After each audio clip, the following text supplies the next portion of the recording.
जहाँ पर जब पहली बार एक मुगल शासक यहाँ पर आया था हमला करने, मुगल आक्रांता, तो उसने जब लड़ाई लड़ी तो वो लड़ाई जिन राजाओं के खिलाफ थी, उन्होंने देखा कि शाम को युद्ध बंद हो जाता है, तो राजा का जो कैंप था उस कैंप में जगह जगह से धुआं निकल रहा था, धुआं। उसने कहा भाई पता करो इनके कैंप में आग वाग लग गई है, क्या हुआ क्या? तो एक गुप्तचर गया और बताया कि साहब इनके जो सैनिक हैं उसमें कोई चमार है, कोई गहरड़िया है, कोई यही है, कोई धानुक धोबी, कोई पंडित, कोई ठाकुर, तो वो लोग साथ में खाना नहीं खाते हैं, वो अपना अपना खाना अलग बनाते हैं।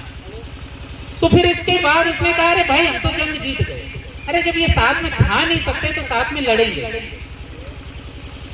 और वो हकीकत आज भी है, क्योंकि हमको बांटा ही इसलिए जाता है, और इस बांटने की जो राजनीति है उसको अगर किसी ने चुनौती दी है तो इस देश के संविधान ने दी है, क्योंकि इस देश के संविधान का जो पहला अक्षर है वो कहता है हम भारत के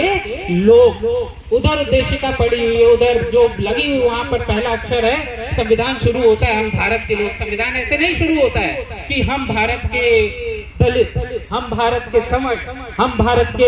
अल्पसंख्यक, हम भारत के बहुसंख्यक, ऐसे नहीं शुरू होता है। संविधान शुरू होता है हम भारत के लोग।